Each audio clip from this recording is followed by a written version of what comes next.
to the Why Ukraine live stream. We're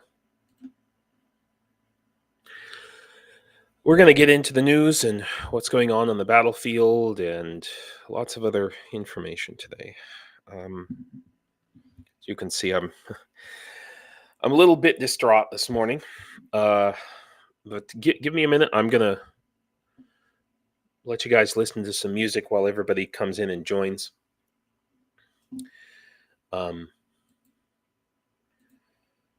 Sorry, I'm so I'm really distraught this morning. Give me just a moment.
Okay, everybody.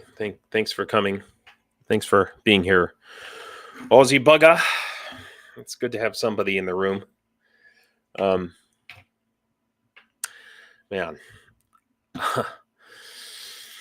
So let's talk about what's happening in Ukraine right now. What's happening is the Rasputitsa. Yay, Secular Sakai. Trident Against Tyrants. Thanks for coming in. Thank you so much. So here the weather is, it's funny. He's talking about the weather. Well, the weather is really important right now. The weather is tons and tons of like kind of snow mixed with rain. Like it'll snow one day and then rain the next, and all that snow. Hang on. Sorry, I just mixed non-alcoholic beer with my coffee. Is that wrong? Am I wrong for that? So what's happening is you're not seeing a lot of movement on the battlefield because it's freaking mud, like crazy mud right now everywhere. As soon as you go off road, and sometimes also the roads themselves.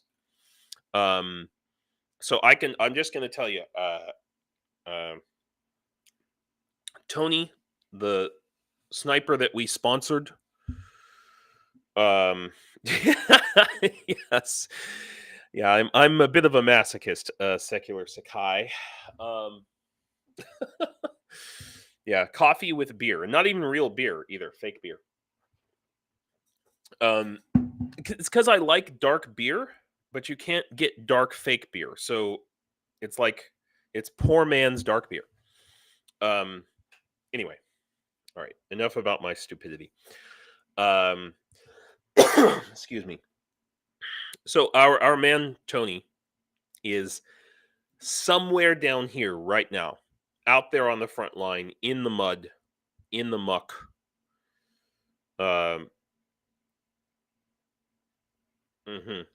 Aussie Bugga. So I would be worried if Russia stops assaulting and freezes things.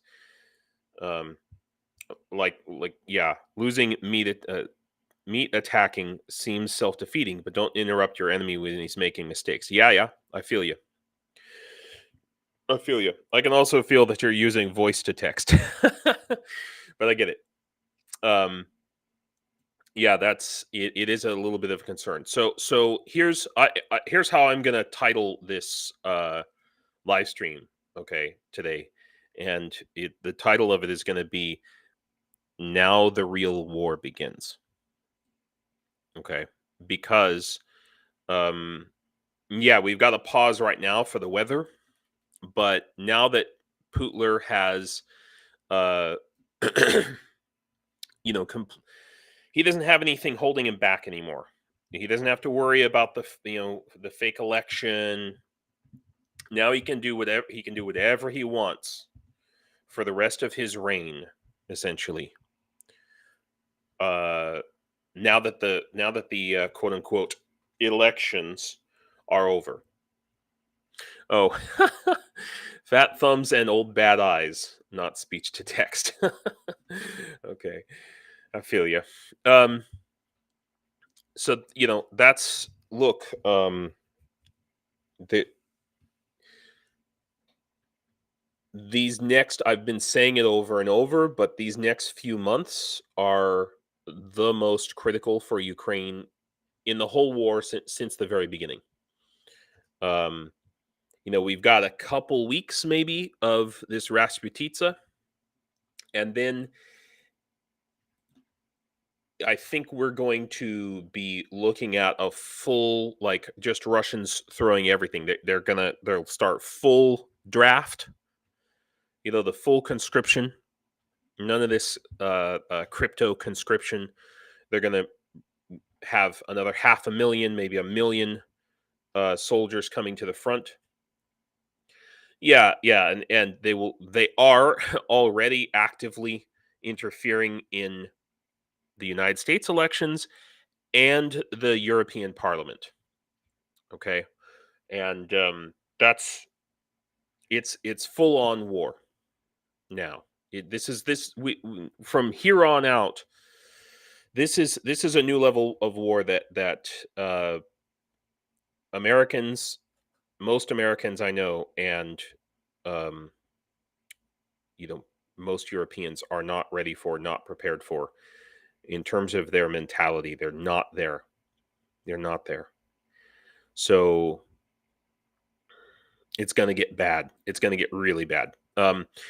This is the written this article here. This is the written version of reporting from Ukraine, and I'm not going to steal his views, except to say that he talks about new tactics that Russians are starting to employ, and just to summarize it, what I would say is that the tactics that new old tactics, but the tactics that they seem to be employing are, of course, flanking, which they love to do. Flank, make a cauldron, flank, make a cauldron, pincher movement. But also, if you look at this picture here, the very small part right in the middle of the map there, you can kind of start to see that it looks like they're trying to use terrain a little bit more, like they're trying to get up on the heights,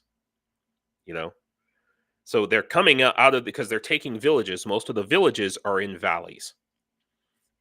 and most of the farmland, big empty fields, I would say, are on the tops of hills, and these hills can be, a couple hundred meters, as much as a couple hundred meters above the valleys in some cases, maybe less, maybe 50 meters. God, wow, I'm becoming European. I'm talking in meters instead of feet. But big hills, big river valleys. If you've ever been to like the Wisconsin Dells, for example, it can be like that here. Has a very Midwestern feel. Ukraine does, So it's just an interesting change in tactics. It shows that, in addition to this, Russian forces 7-1. So for every shell Ukraine fires, Russia fires 7. Okay, and that's since the start of 2024. Topus, hey, thank you so much for coming, man. Thank you so much. We're going to talk about the discussions that you and I are having. That's actually next on my agenda, because I got to get this off my chest, guys, and it's driving me crazy. I know we don't have a lot of people in here yet, but so we've got all this going on, and as you guys know, if you've been watching me for a while, you will know that my hobby for most of my adult life, all of my adult life, and for the last, all of my adult life is historical, medieval, you might call it reenactment, reconstruction, they call it here in Ukraine. And this is the society that I am a part of. It's called the Society for Creative Anachronism. So the SCA, as it's called, is an educational society. It's the largest historical medieval society in the world. At least 30,000 members, maybe more. And this is what we do, right? We study history, and we try to recreate history. We also have a lot of fun doing, actually performing, like doing actual medieval combat, except we use wooden swords. Here, I'll show you what that looks like. It's a lot of fun. It's the most fun you can have without killing someone. I guess that's a funny way to put it, but yeah. So we're using wooden swords, but we're going full contact. And these are tournaments here. Let's see if it'll bring it up for me.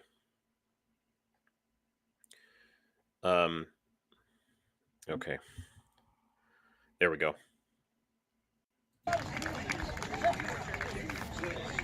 Lots of pomp and pageantry. Most fun you can have with your clothes on. Thank you, Ozzy. Move your head a little bit.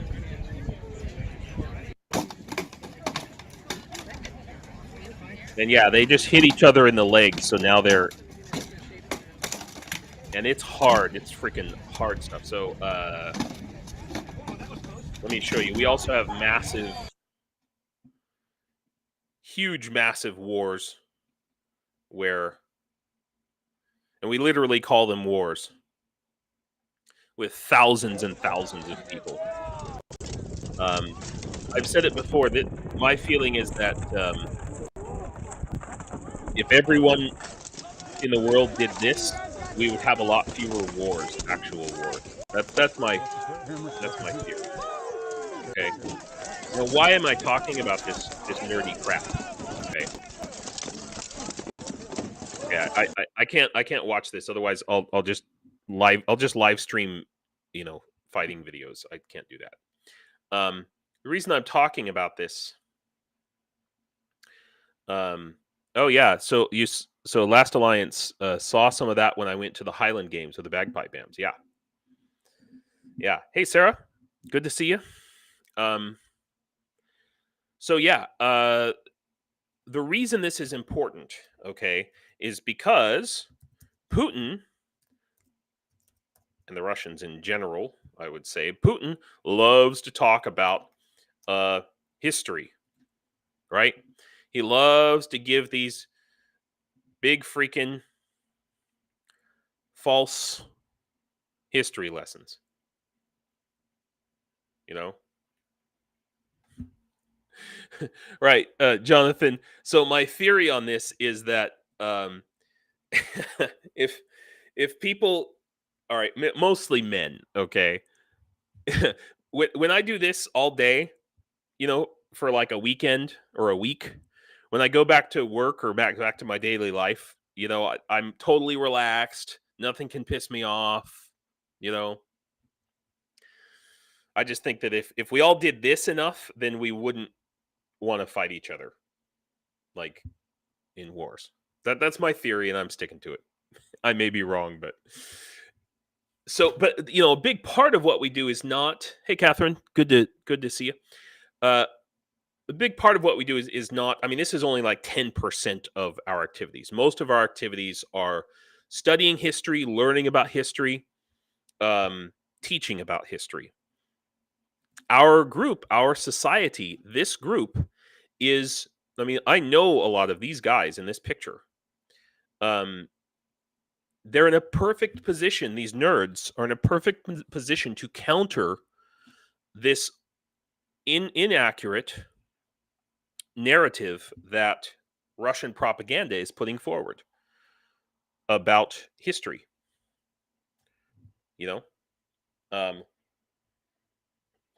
About Ukrainian history, about Eastern European history, and about Russia's history. And so I kind of just assumed that my friends in America were doing that. I just assumed that that's what was happening, and how wrong I was. So I just put out there. I just went on my Facebook, and there's my first mistake. Right? I went on Facebook over the weekend and said, "Hey, what are people doing in my group? What are people doing to support Ukraine? Are you guys like holding symposiums on Eastern European, history in the Varangian period, or like what's people doing?" And what I got back was, we don't want to risk our nonprofit status by getting involved in politics. That's the reaction that I got. And these are from people who in the past have said that they support Ukraine. And we're all worried about me when the war started. And now the narrative has changed. So I'm going to show you and share with you the discussions that some of us, and Topus, who is in our chat right now, has been trying to help these people see the light. So I just asked on my Facebook, why would helping Ukraine imperil the SCA's nonprofit organization status? And so this guy's name's Adam Edwards, and I've met him. He's a nice guy, and he has previously said he supports Ukraine. And so he said, "Personally, I am not in the business of providing extra excuses to throw SCA members under the bus by getting them declared foreign agents in Russia." So the emphasis is on Russia. Like, first of all, there's no SCA. There's none of this group is in Russia. Okay. There was talk some years ago of something getting started there, but they have their own thing that's paid for by their own medieval societies that are paid for by the Russian government, and they, are they're promoting their ridiculous incorrect version of history. Okay, it's part of their propaganda machine. So rather than saying, "Hey, we're going to stand up to that by just showing the truth," you know, it doesn't. You don't have to come out with a statement saying we support Ukraine. Just show the truth. I mean, we're literally a historical society, you know, pursuing research and recreation of pre-17th century skills, arts, combat, and culture. Okay. The lives of participants are enriched as we gain knowledge of history through activities, demonstrations, and events. So, do an activity about the Kievan Rus. Hold a demonstration of something historical from Ukrainian history that shows the truth. Hold an event where you talk about these things and help people to understand, both within the society and mundanely, or that's what we call people who are outside of the society. And instead, what we see here is, I mean, people just spouting, and here again, William Kahn. Okay, these guys, by the way, they're not right wingers. They're both like leftist, progressives, I guess.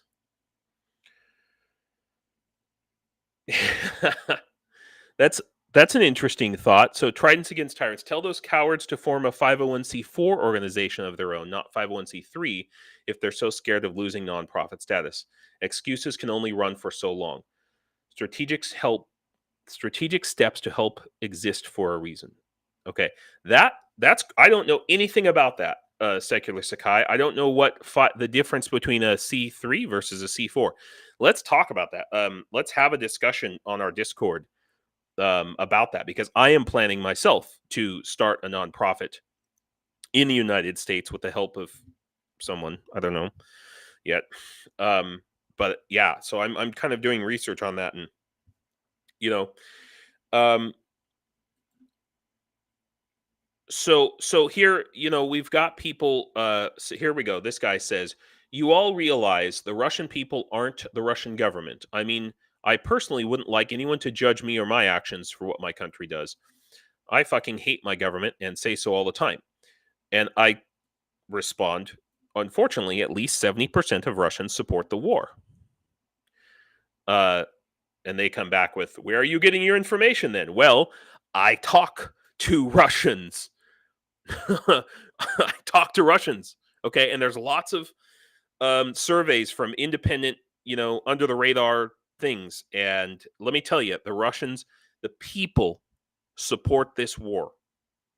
All right. And maybe, Jonathan, isn't that types of plastic C3 and C4?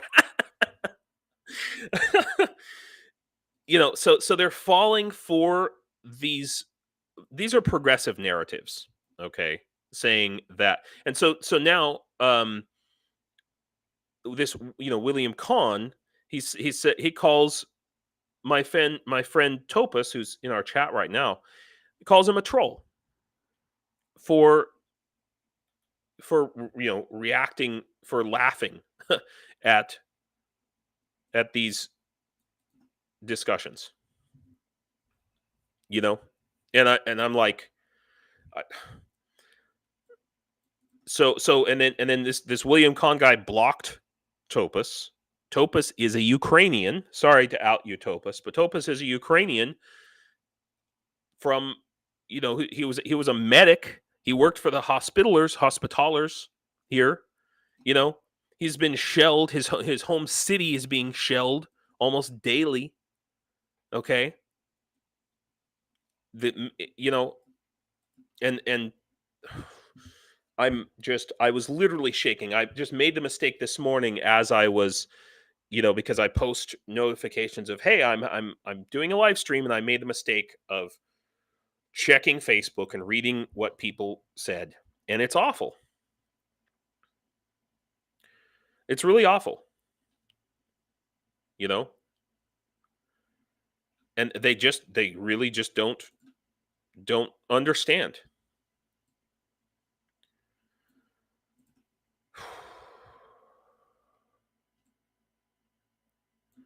Topus, I'm reading I see the wow.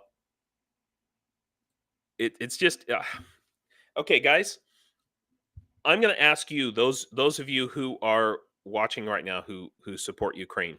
If you're on Facebook, okay, we have two people who I know they are good people in their hearts. Okay, Adam Edwards. All right, and you can see their profiles here. Adam Edwards. Three people. I'm sorry. William Kahn.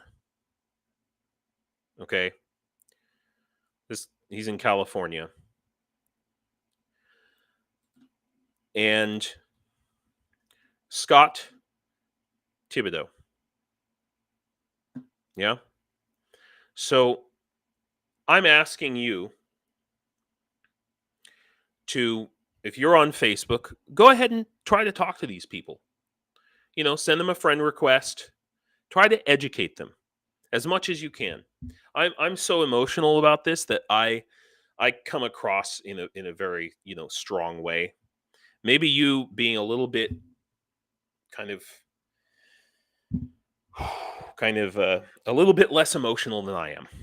Maybe you can help. Maybe you don't have anything in common with these people. You don't have the same interests. But if you're an American, or even if you're not, maybe you'll be able to get through. Okay. And I know that this is like, oh, you're doxing people. I'm not. I'm just and I probably won't do this on the live stream. I'll probably do this in our Discord going forward. But I'm so just emotional about it right now and it's incredible. It's incredible. And I blame myself in many ways, because I kind of just assumed that, my people were doing the right thing. I just kind of let it go. I let it go for too long. And I'm not going to do that anymore. This is a massive, massive organization. A really well organized organization. But it's entirely dependent on it's a very I know this is ironic coming from a medieval group, but it's a very grassroots anarchist. so everything, if you want something to change, it has to come from the bottom up in the SCA. It's not a top-down organization at all. Okay, the governing board or whatever has very little authority, and you can become a king. In fact, that's the not this war, but the other video I was showing you is, I think it's actually a tournament to see who becomes king, but that is large. That is largely a what's the word? How do I say this? That kings are largely decorative. The organization is entirely run by volunteers, okay, and people who are passionate about what they do. They're not always historically accurate, but they are passionate, and they have a lot of fun. And there's so much potential for an organization like this to help correct the record. And all it takes is a little bit of effort. Ceremonial, thank you. Aussie Bugga. Okay, more coffee. I'm kind of riding the. I'm so emotional right now that like my hands are shaking. So I don't want to drink too much more coffee. So excuse me. All right, I'm gonna end that discussion because, or you guys can talk about it. Oh, Catherine, I'm sorry you were tuned out a little bit. Well,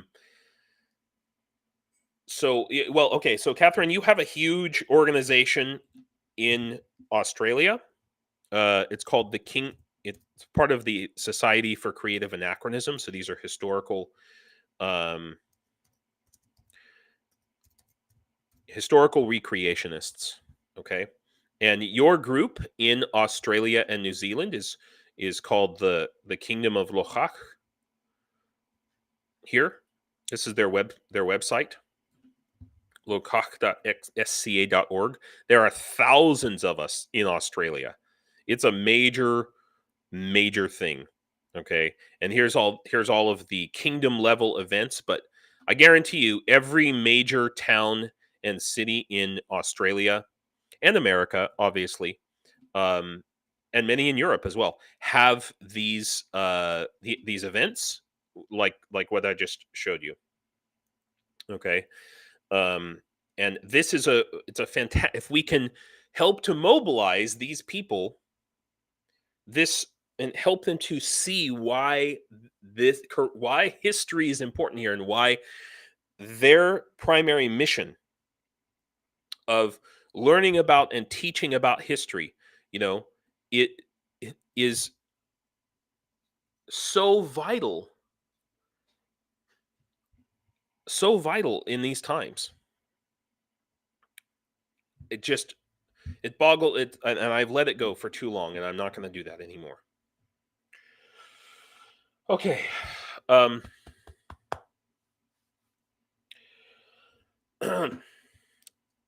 That's that. All right. I have to leave that discussion behind because. All right. Now that everybody's here, I would like to talk about. Some of you have YouTube memberships. Max, how are you doing? Great to see you. I'm sorry, Catherine, and Max, you guys missed the last live stream. It was really great, really fantastic. I'm gonna hopefully have him on again. Matt Matiescu on again. Maybe next Sunday. Sorry, Sarah, I missed the link. Oh, startups. Okay. I think I'm not sure, but I think that okay. I'm just showing your comment here, but I think that YouTube might have blocked your links, which that sucks. That's some sort of an automatic thing that YouTube does. I'm not really sure. Try putting those links in the comments for the after the stream, like not the live comments, but the yeah. and then I'll show them. I'll show it later, or next stream or something.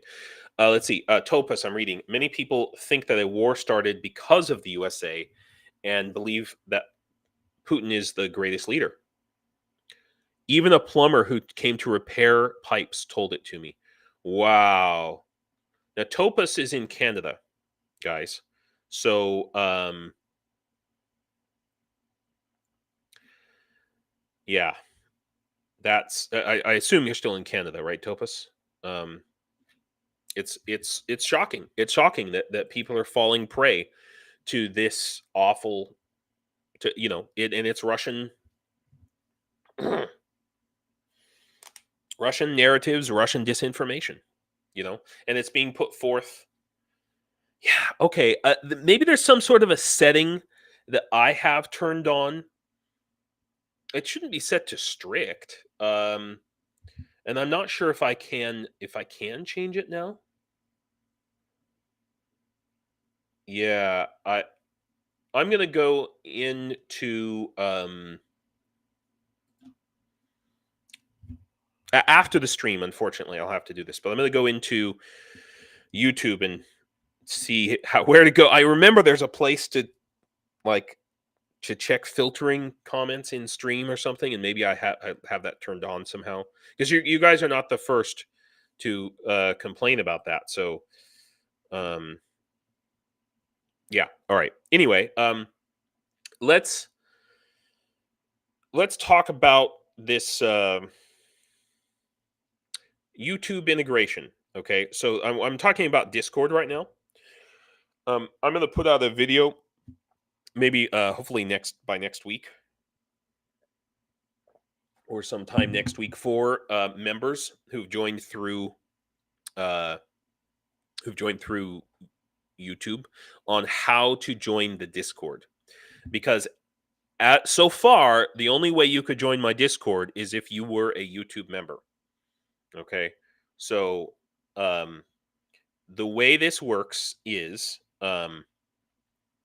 so it says here, if you've joined or been gifted a YouTube membership, a membership to a YouTube channel, and you want to access their Discord server, the first thing you need to do is make sure your YouTube account is connected to your Discord by following the steps outlined under blah, blah, blah, how to connect your Discord. Okay. So the way you do that is up here. Yeah. How to connect your YouTube channel, which is just your YouTube account. Okay. So what you do here is you open up the Discord app, and next to your username, access the little gear. And then under user settings, you go to the connections tab. And I'm actually going to bring up Discord and show you how to do this. And then connect your YouTube account to your Discord by clicking on the YouTube icon. This will open up a new browser window where you log into your YouTube account. So I'm pretty sure you have to do this from your laptop. Oh yeah, Trident Against Tyrants. I just integrated Buy Me a Coffee into my Discord today. Yeah, that's on my list. Next thing to do. And I'm also going to integrate my Shopify to Discord. So, hey Cheryl. Oh, thanks for joining. Oh yeah. That's interesting. Okay, I was watching a very interesting Midas Touch Burn the Boats about the deep roots of the Billy Graham Association and Putin. We've been studied. That's very okay. I'm going to go and watch that, Cheryl. Thank you for letting me know. I attended many Billy Graham crusades in my childhood, so I know all about those types of people. Hey, Mary, thanks for coming. Yeah, there's so much going on in Discord, Sarah, that it can get really overwhelming. So here, I'm going to bring my Discord over here, and you guys can see. First of all, I'm going to close that. So here's Discord, right? So down here at the bottom, now this is Discord desktop in Windows, of course. So it's going to look a little bit different for you if you're on your phone or a Mac, probably. But you go down here to user settings. You click here, and then you go to connections.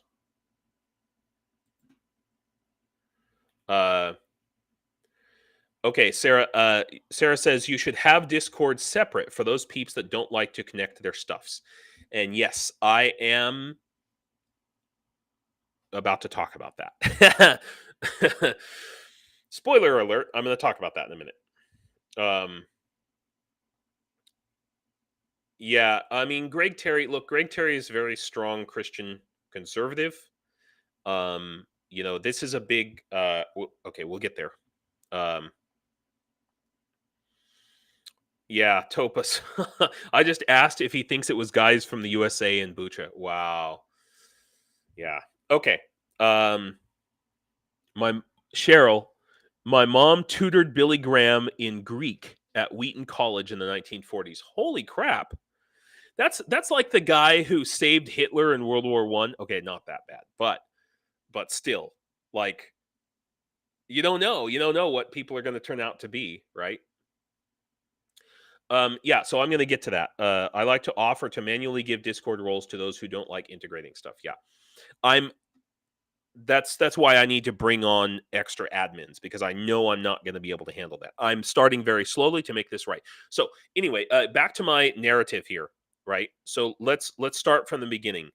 If you've got Discord, you've got YouTube, you go to user settings, you go to connections, and I've already done the connection. I mean, I had to, right? And here's all the different apps that you can integrate with your Discord. You click on the YouTube one, and then you log into Discord. I'm sorry, you log into YouTube from within the Discord app, and then it will automatically show you. See where it says sub-enabled servers.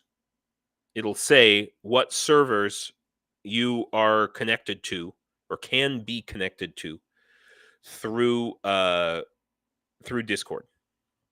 So you might actually, if you're members on other YouTube channels, you might actually have Discord channel memberships through those servers as well. So yeah, so it's a thing. All right. And so once you join that, then my channel will automatically show up over here on the left-hand side. Yeah. And I've finally gone in. I set up a whole bunch of, oh, fantastic. Secular Sakai, I see you've set up some, we're setting up, okay, so we're going with the Lord of the Rings theme here. And please understand that it's not that I'm not taking things seriously. But I have a specific purpose in doing this, okay? And these things can be modified as you go along. All right. So that's the thing, right? So when you join, if you have a YouTube membership and you join, now here's the next thing that I've done.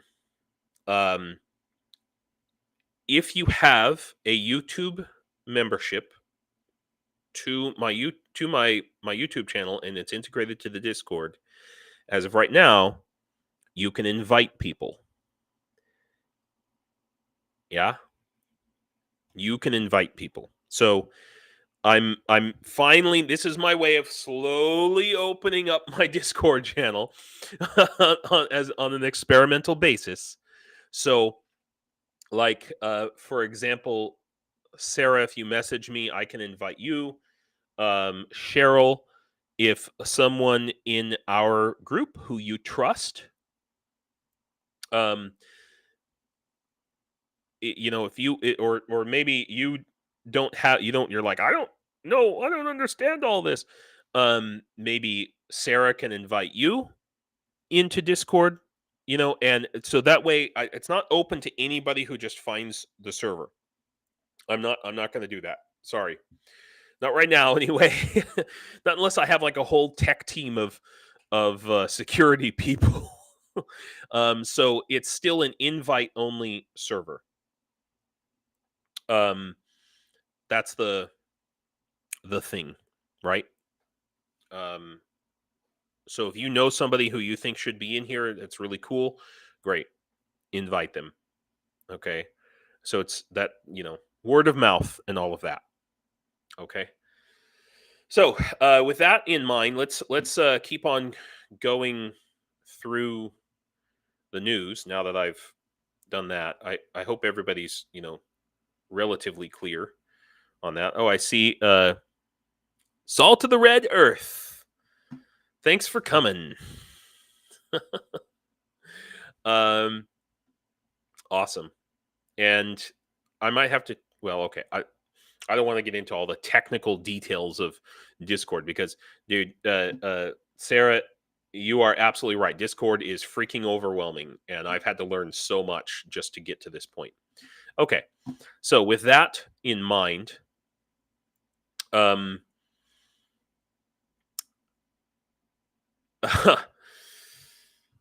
here, I want to read some of your comments for just a moment before I talk about Paul Manafort and American politics right now.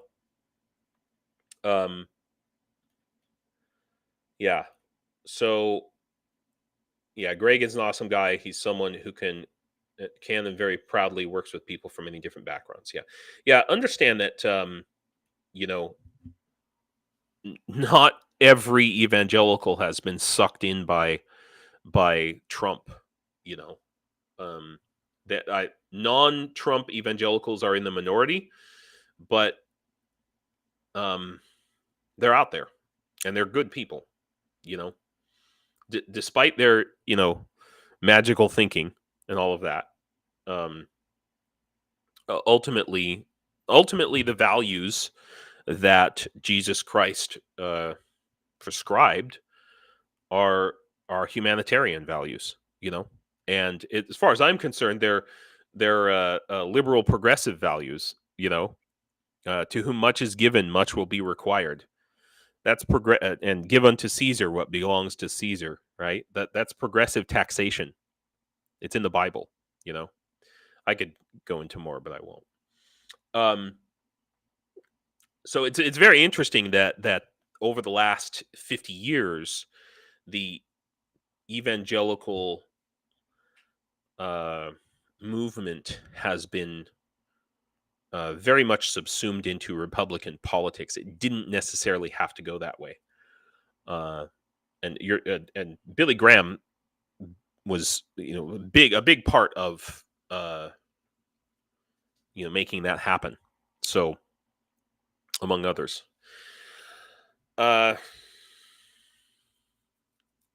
Yeah, religion doesn't make people bad. They get there with little help and end up little loved. That's fair. That's fair. So let's talk about this. So Paul Manafort, okay? Here, Trump, and this is just like a canary in the coal mine signaling. You've heard of virtue signaling. Well, this is the opposite of that. Okay, former Trump campaign chairman, convicted felon Paul Manafort is in discussion to help with re-election effort. Now, I want you to understand, if you didn't before, who Paul Manafort is and why this is the opposite of virtue signaling. Paul Manafort is the person who helped Yanukovych. Let's hope I can spell that right. Yep, here we go. Great article. How Paul Manafort helped elect Russia's man in Ukraine. Okay. Here we go. This has been news for a long time. Okay. This is the guy the guy that Ukrainians were protesting against in Maidan. Good morning, Dave. The real Dave Seaman.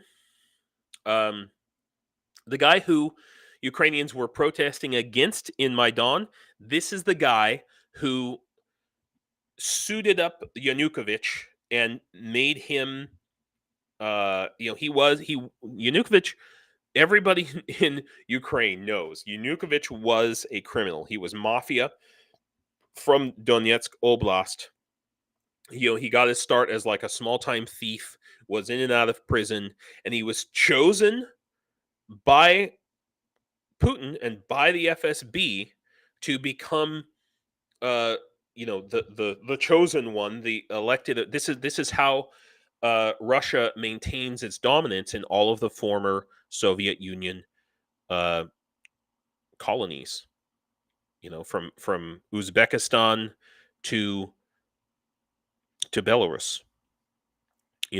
Is if you want to get elected in those respective countries, you have to either come and sort of pay tribute to Pyotr, or it's called the power vertical system, right? So you have to come and pay tribute to Pyotr, or you have to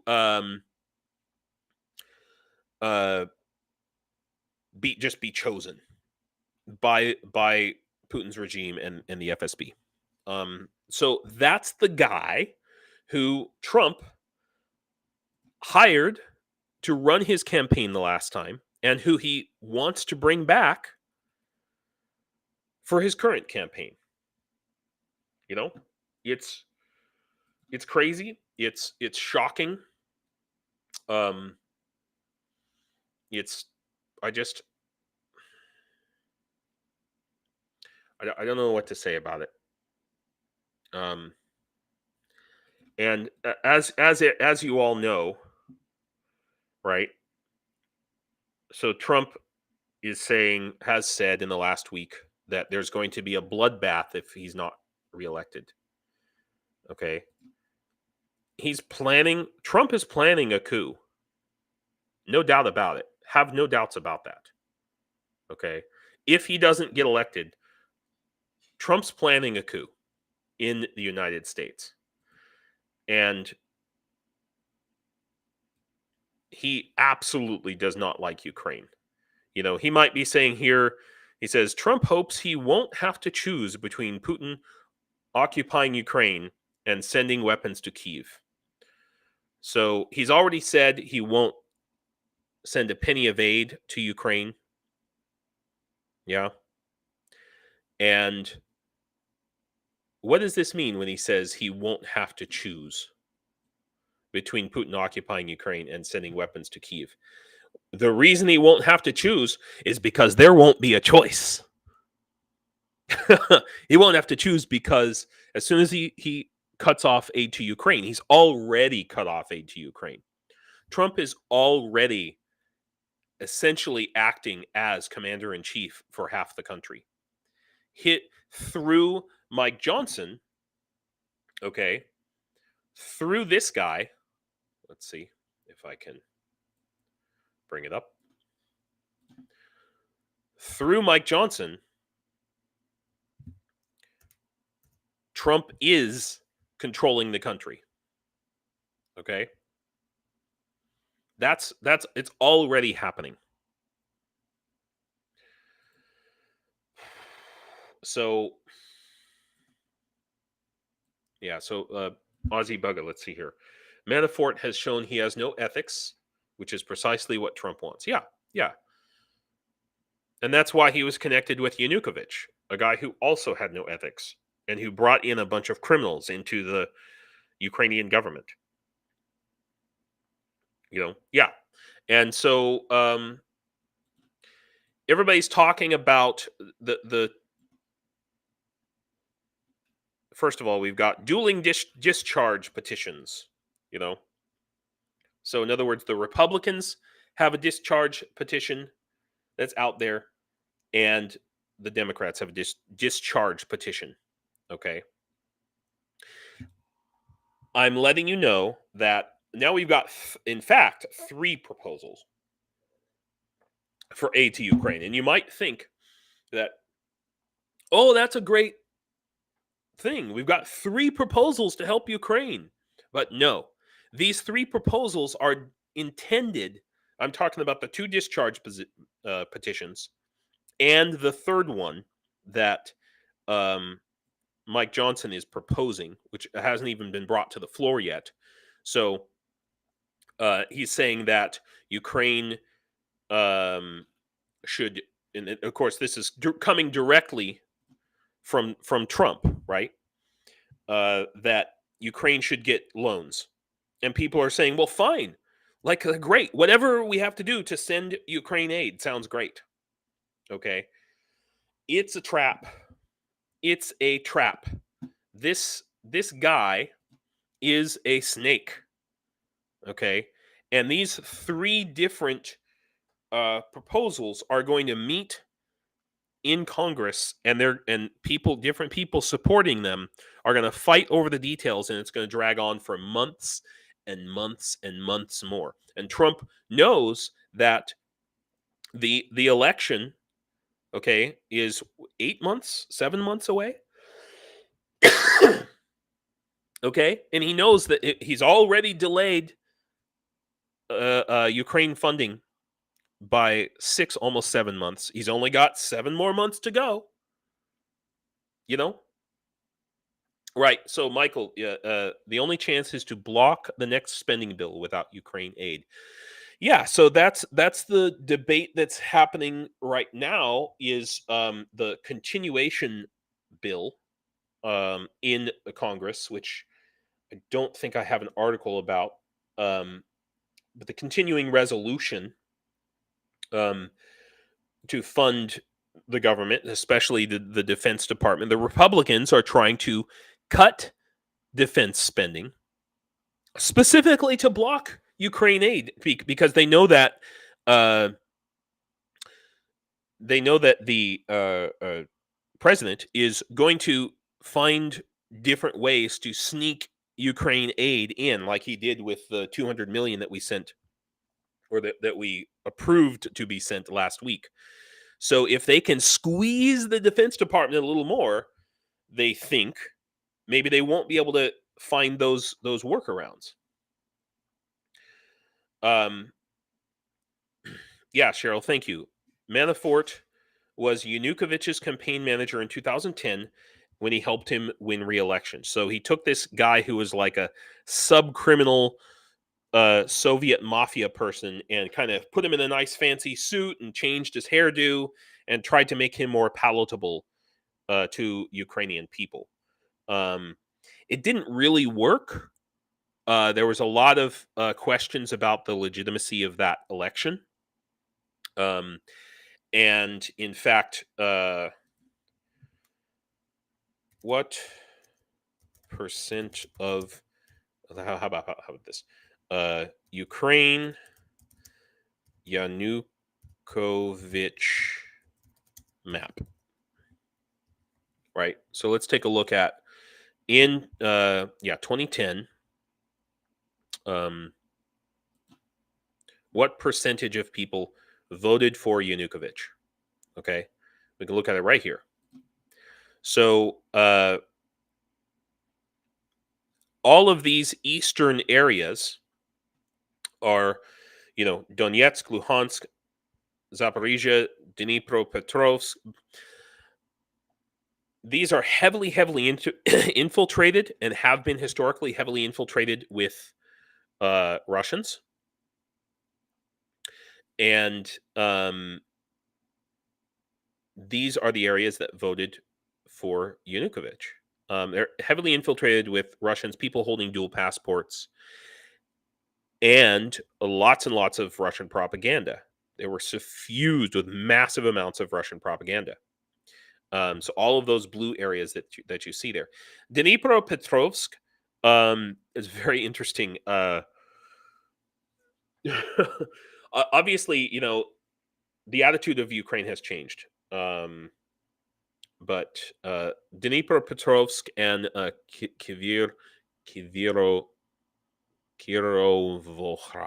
Kirovohrad, those areas are heavily infiltrated, or have been historically heavily infiltrated with Russian mafia in Ukraine. So, like this city here, which is in Kirovohrad, Kropyvnytsky. Every Ukrainian tells me this is the crime capital. It's not a huge city, okay? Everybody tells me it's the crime capital of Ukraine. It's just pretty funny. And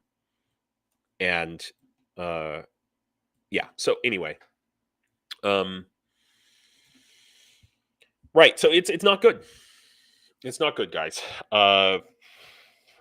Him trotting this person out. They are, I mean, it's plan B for Ukraine. Questions unanswered. Okay. He floated the idea of splitting Ukraine aid from a bill providing more military help from Israel. He's splitting out all of these ideas. It's just a delaying tactic. We already have a plan that has been voted on and approved by the Senate. And if it was allowed to come to the floor, it would pass immediately. So all he's trying to do by doing these dueling discharge petitions, by the way, one of them has 177 signatures. They need 218. Okay. The other one has, I don't know, very few. So 177 congressional members have signed the petition. They need 218.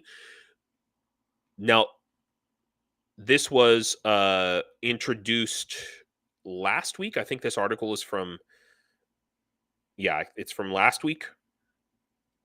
But the problem is, I mean, it took so long to get these it took another extra month for the discharge petitions to be introduced. Okay, and they haven't even been approved. And then, even after that, it's 30 days after the discharge petition gets approved. So, so there's another discharge petition that only has 14 members out of the 218. So they're just all right. Now, so maybe you think, okay, well, you're right. America is just not stepping up. America is really failing to support democracy in the world. Not just in Ukraine, in lots of other places. So Europe, hey, right? Europe's stepping in and providing funding to Ukraine, right? So, like, for example, wait, where am I looking? No, that's the wrong one. Okay, here we go. Yay, Germany! Pistorius announces $500 million aid package for Ukraine. Woohoo! Right? It's great. And this is unilateral. All right. So this is Germany providing this aid directly. Okay. Now, the original proposal was that the EU in general was going to provide this aid. And the debate that's happening is every country is going to be expected under the EU law, which I don't think is enforceable. But every country is going to be expected to provide a certain billions of aid. Yes, thankfully, most of Europe has suddenly woken up. Yeah, Ozzy Bugga. Yeah. It sounds really positive, doesn't it? Sounds amazing. The European Parliament has been very, very supportive of Ukraine, and that's where most of this is coming from. I have some bad news.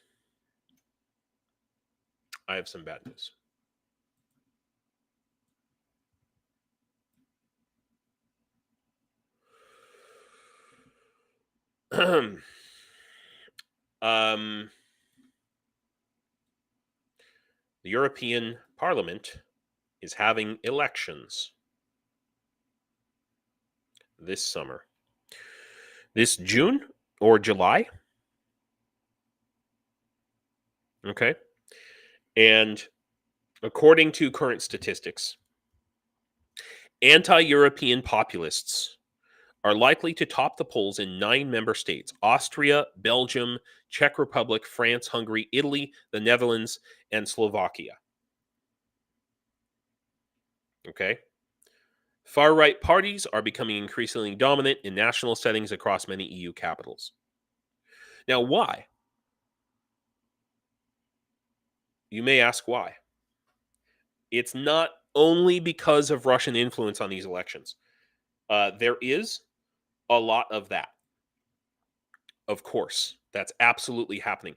But also, it's taking advantage of a natural... so let's talk about, like, what's at stake in the EU elections, right?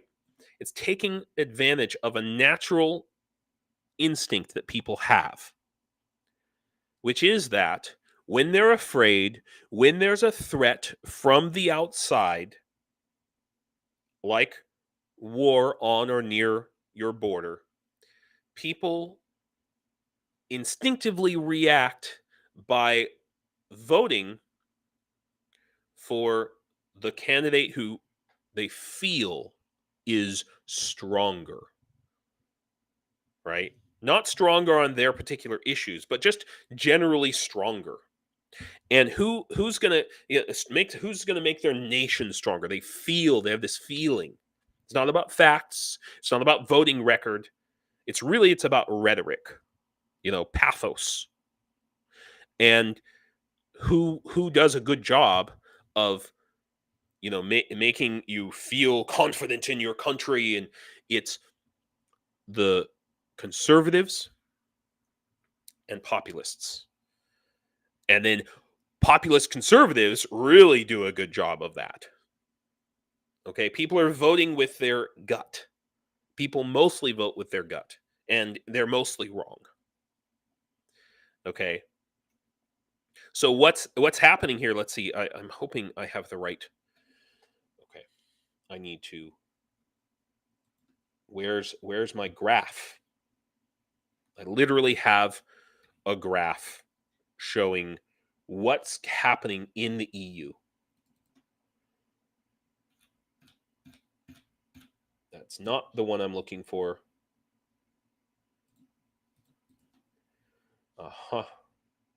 That's also not the one I'm looking for. Did I hide it? Did I freaking hide it? All right. The problem is, okay, EU elections chart 2020.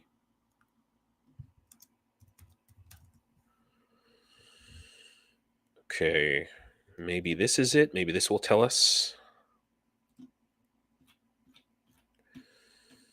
Come on. No.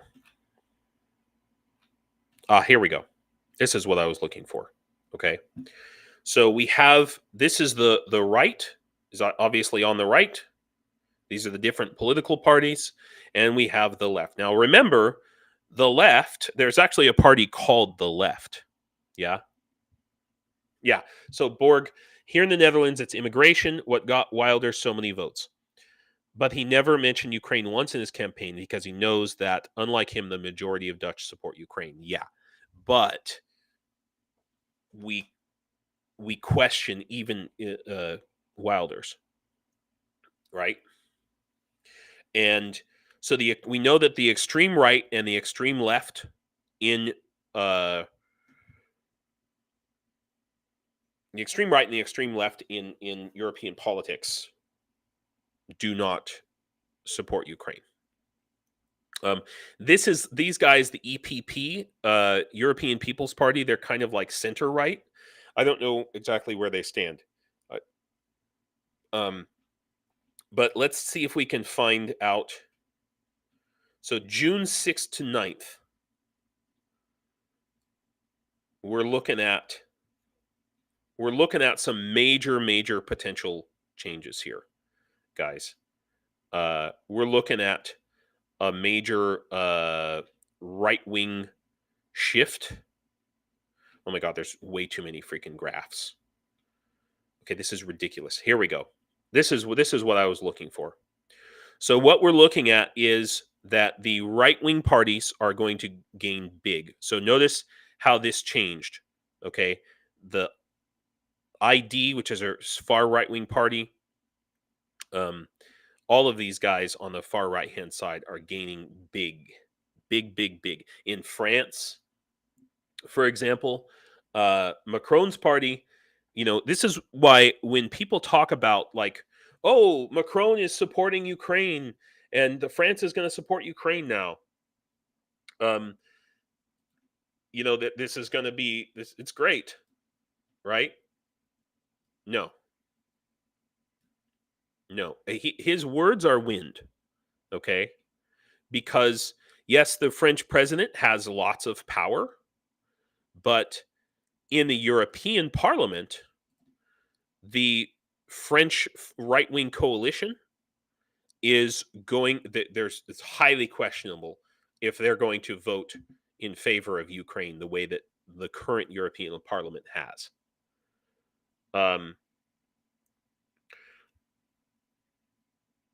So, I mean, you guys who are in Europe, you know more than me. Obviously, feel free to advise me and correct me. Oh wow, thank you, Aussie. Thank you very much.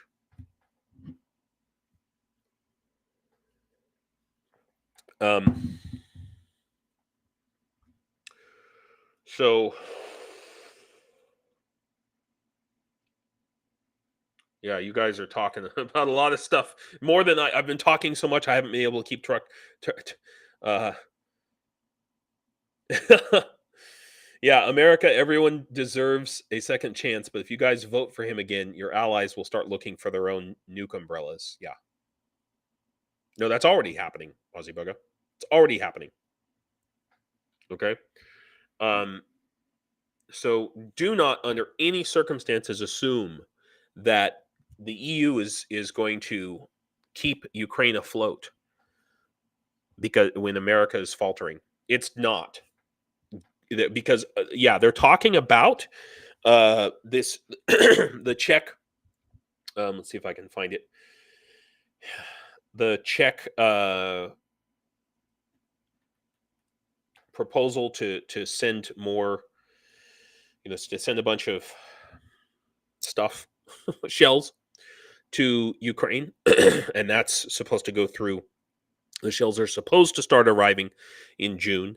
Okay, but again, all right. What about the GLSDB? Right, Czech shells, Ukraine. Right, right. Czech Republic to deliver thousands of artillery shells to Ukraine.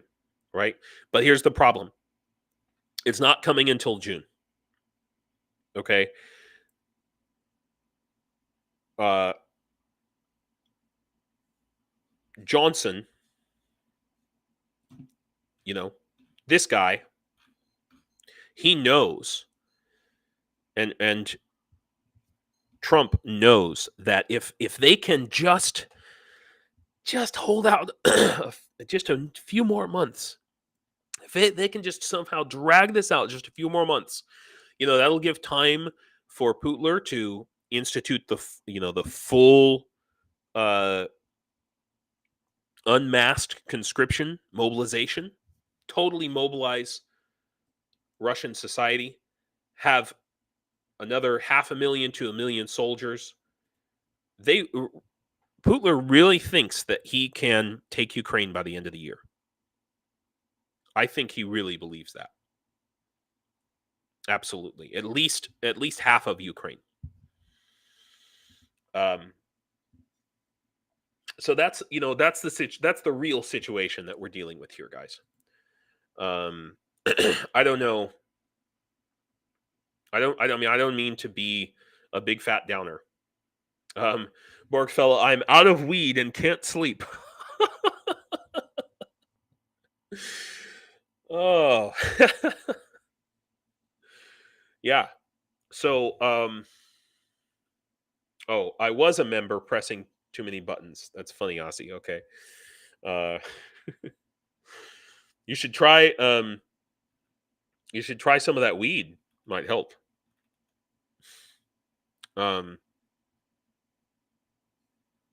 Yeah.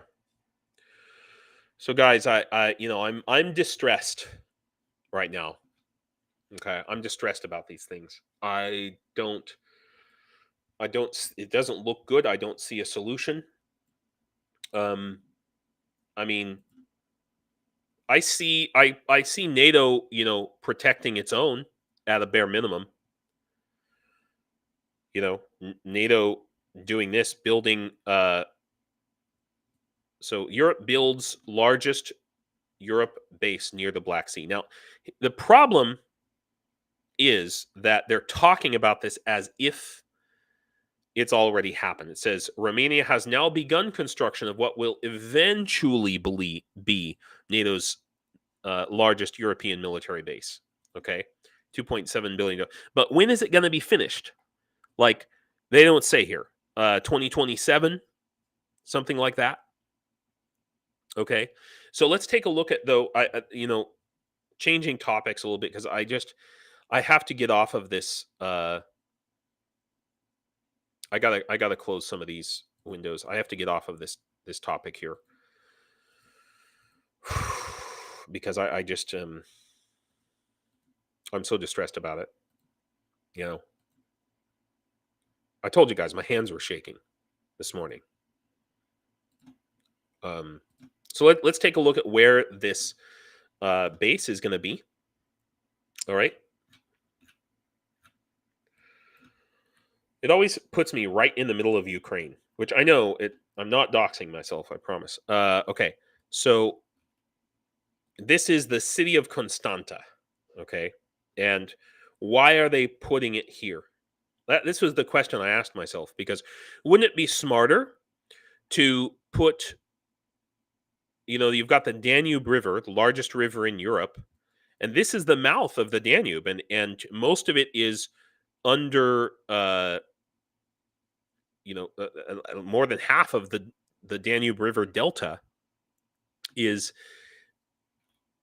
part of Romania here. So why wouldn't they want to put it closer so that they could set up, they could have all of their missile defense. It could even cover part of Ukraine. You got this big port, or this bay that's right here. Well, it turns out that that's actually a lagoon. Okay. It's actually a lagoon. And this delta, you can see it's all marshland, not really stable. It's, periodic flooding probably. So here's the actual mouth of the Danube where it comes out. And it's actually in Ukraine. The real mouth of the Danube is on the Ukraine side. So clearly the river has changed directions many, many times. But if you look here, what's this? It says Danube, Sulina branch. And this is very clearly an artificial canal that's been put here. And then there's another one where it looks like this was another branch. This is probably not artificial. So this is a secondary branch of the Danube. And then turns out there's a bunch of them. So actually the Danube River kind of curves around along here. And that's the Danube right there. This big ass freaking river. Okay. And where's Constanta? Come on, James. It's right here. So let's take a look at this Constanta place, because this is where the NATO base is going. Here's the canal coming from the Danube River. The reason this is important is potentially EU countries could send ships, like NATO ships, could come down the Danube from EU countries, from NATO countries. Other NATO countries could send their ships down from, potentially Germany even. I know there's some like waterfalls and cataracts going on, but they could still do it. Send, significant like Navy ships, because I believe there is a canal that goes from the North Sea or the Baltic. I can't remember which, that eventually connects to the Danube. I could be wrong about that. If you're in Germany or if you're in Europe, please correct me if I'm wrong. But check out this port. This is like a major freaking crazy ass port here. Look at how many. So these are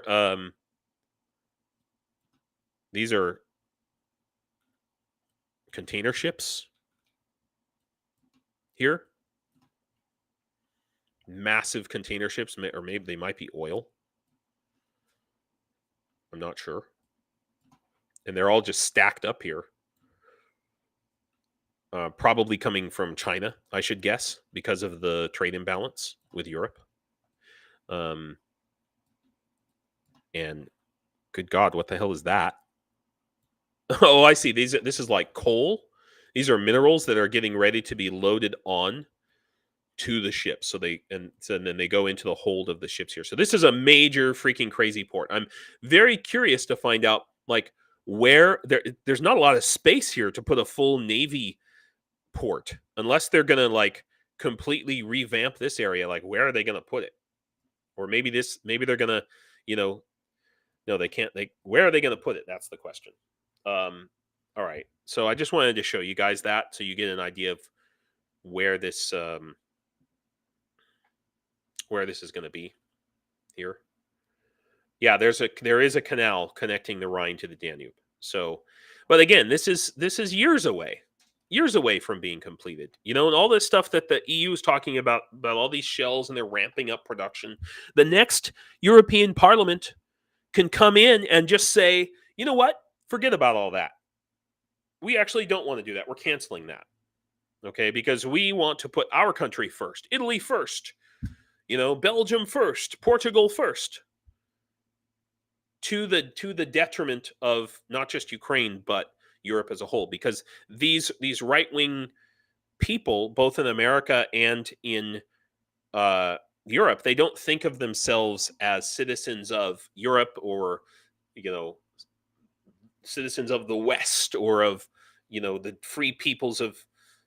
free democratic peoples of the earth. They don't think of themselves as that. They think of themselves as in America's case, Republicans first, and then Americans, or maybe Christians, Republicans, Americans, or maybe in the reverse order. Yeah, Hungary first. Yeah, Hungary is all. I'm saying that. What I'm saying is that many countries in Europe, at least at the European Parliament level, could be going the direction of Hungary and Slovakia. Okay, now the European Parliament is not the same as the individual parliaments of each of these countries, but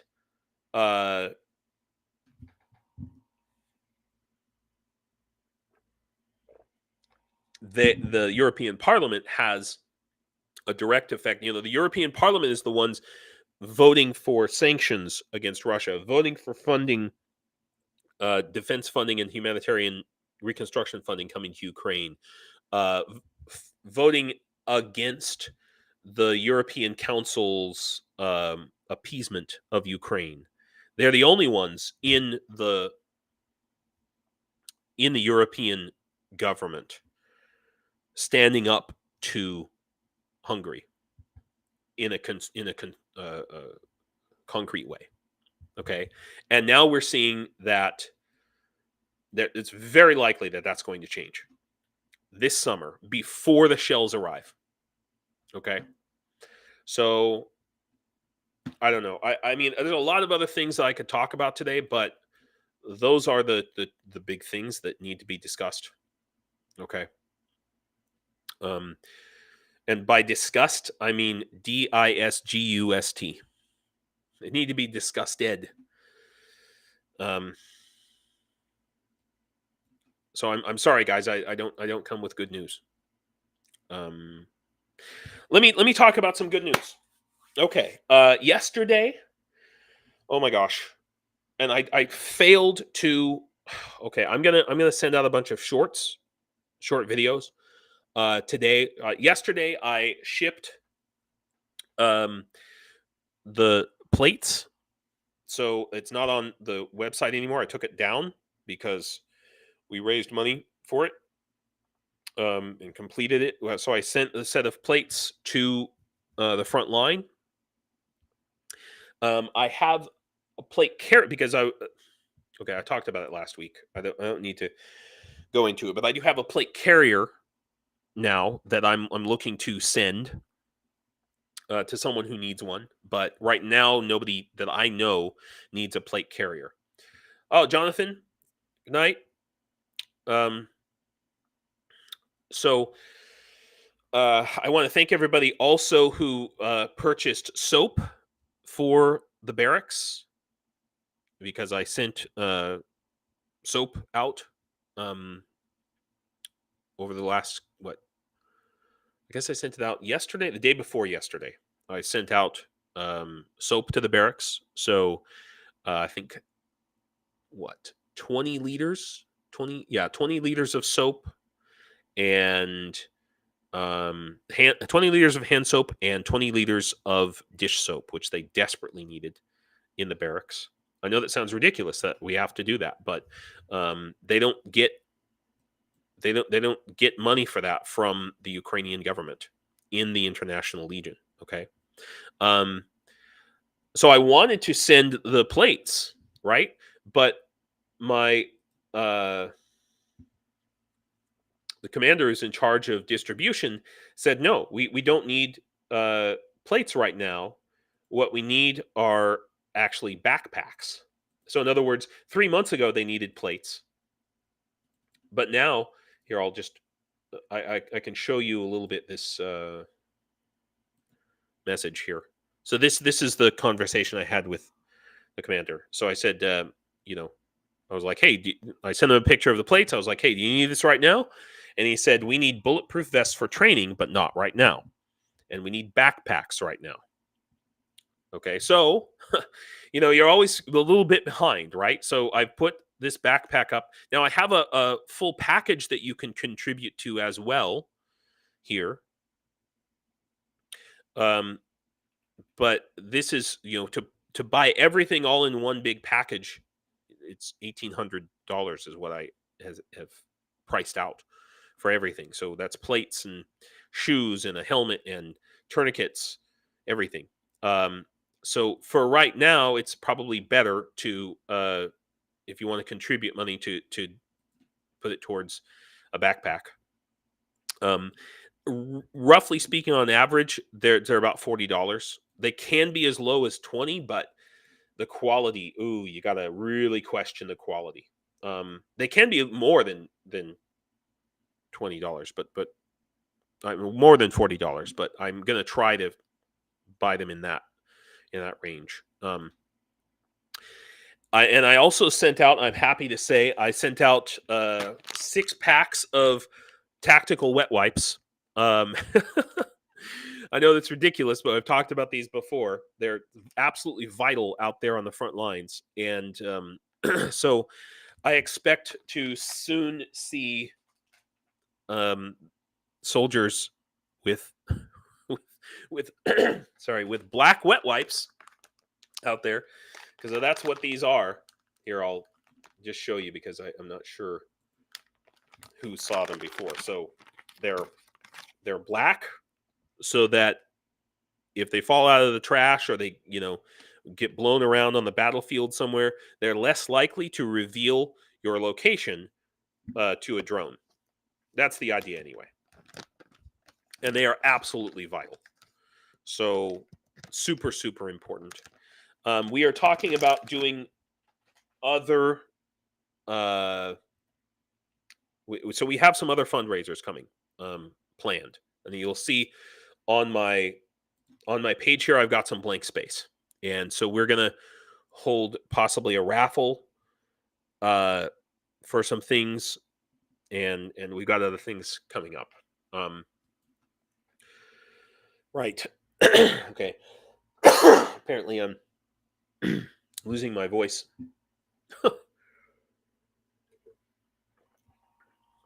Yeah. So there's a lot of other things going on, guys. But those are the main topics I needed to talk about. Two possible things. First of all, I'm hoping that we had Matt on last Sunday, and I know a lot of you guys got to see that. Thank you very much for watching that live stream. It was really, really interesting talking to somebody who spent 2 years making deliveries to the front line, and now is back in the United States. If you didn't see that live stream, it's really cool. Right here, this one.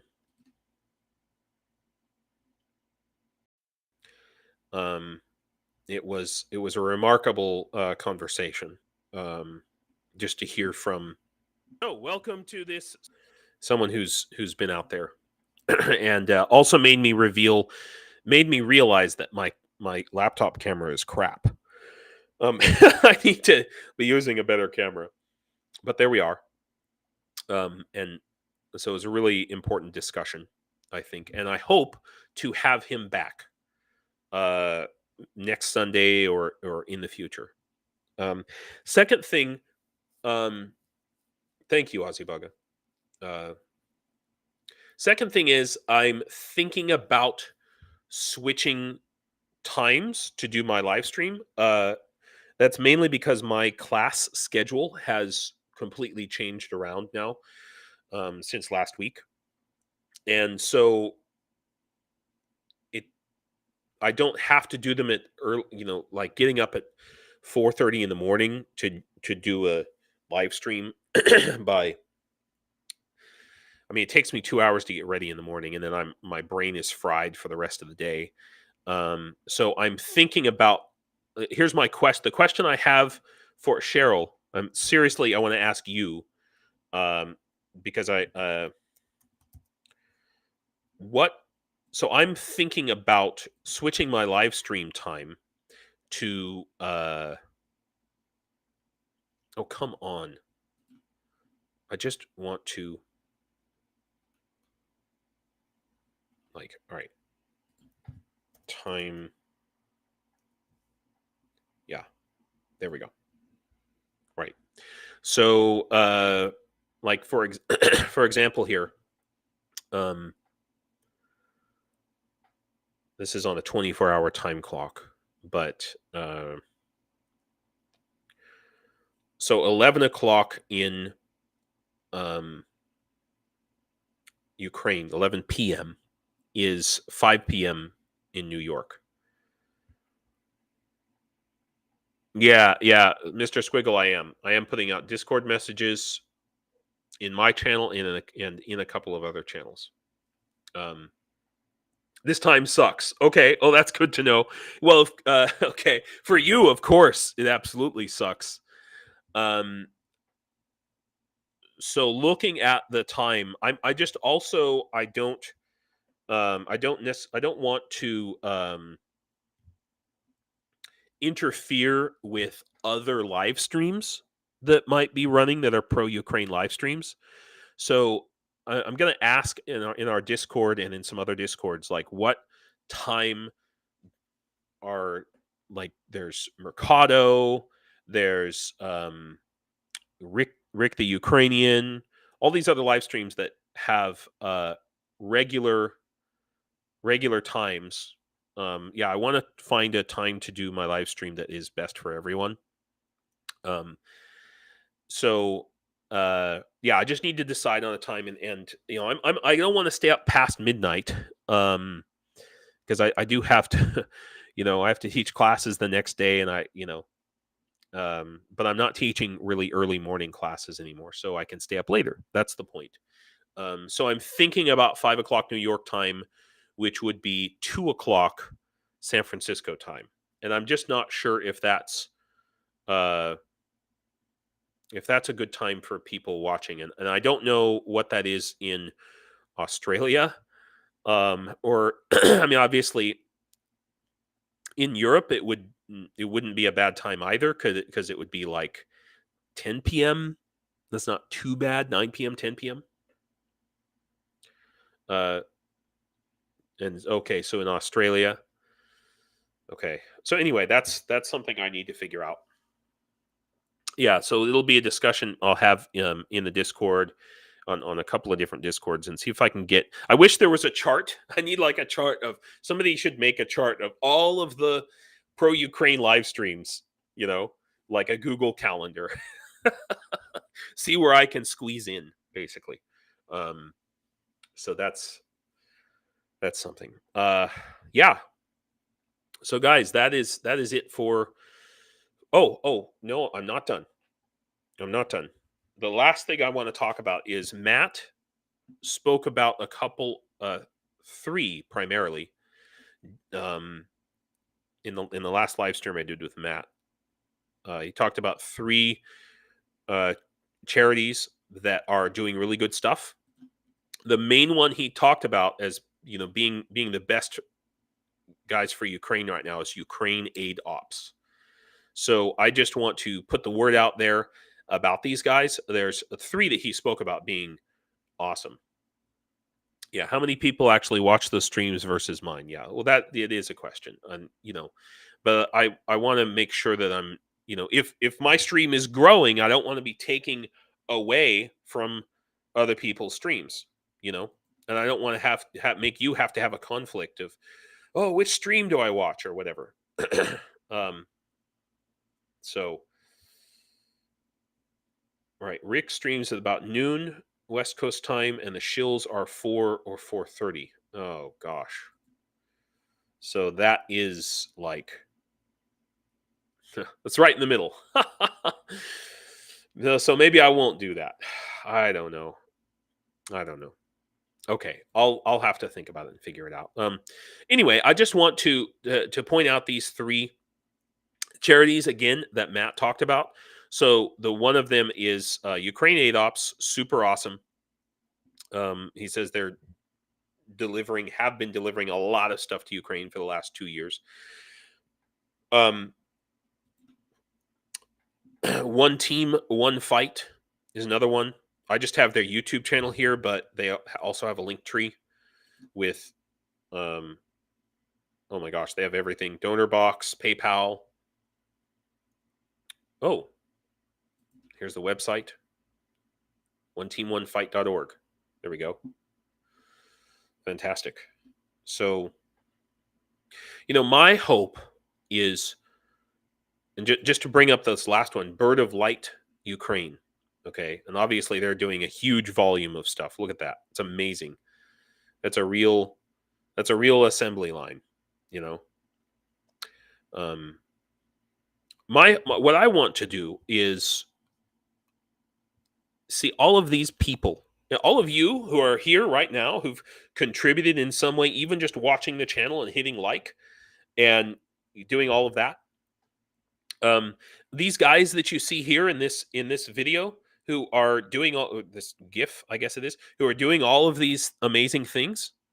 Okay, I want there to be like a list or a database of these people, even if they're under fake names. Okay, that says, where we're keeping track of all of these people who have contributed, who are contributing, and I want to give them all memberships to my Discord, you know, so they can all kind of have one place to come. Obviously, we have 1,000 Discords probably supporting Ukraine, and Instagrams and YouTube channels and Facebook groups, and I want all of these sort of groups to eventually come under one umbrella, not for like regulation or control somehow, but to band together so that we have strength and power to be able to take real political action in our respective countries' politics.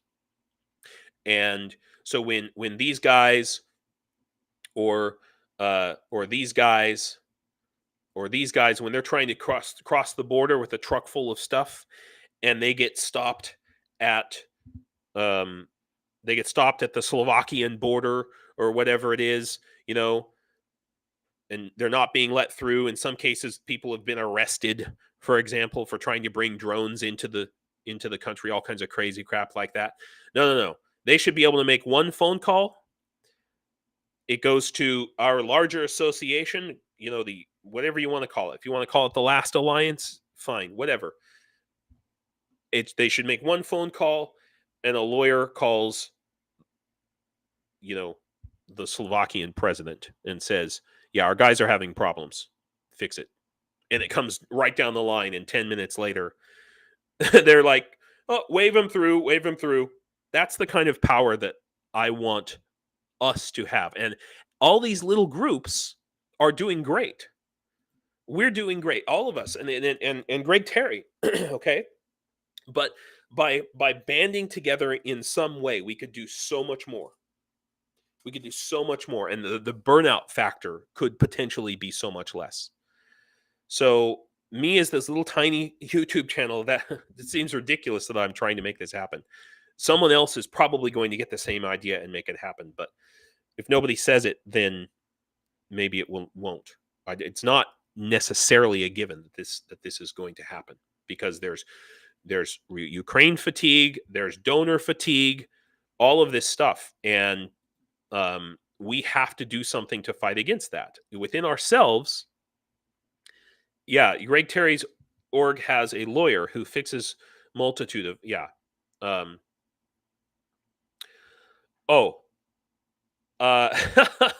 yes, Real Dave Seaman, yes. First of all, if you're a YouTube member already, you should be able to join, so you can go back and watch. I gave a big direction on how to do that. Secondly, I'm now opening up the Why Ukraine Discord to invites. So it's not public. It's not a public Discord. It's an invite Discord. I'm going to the next step, and then the next step. Opening up to public is like asking for hackers and trolls for right now.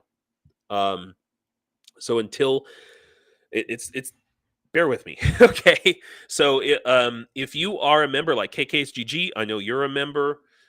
Share. A lot of people are members. If there's somebody in our group who's not a member or through YouTube, or who doesn't want to connect their YouTube to Discord for some reason, oh, I have you. I have a direct connection with you. So yeah, I'll send you an invite. How about that? Yeah. So that'll work now. That'll work. Yeah, exactly. I need to have mods in place. I need all of those things. So I'm not quite there yet. Yeah. Yeah, and you can send invites. So yeah, guys. That is it. That is my wrap up for today.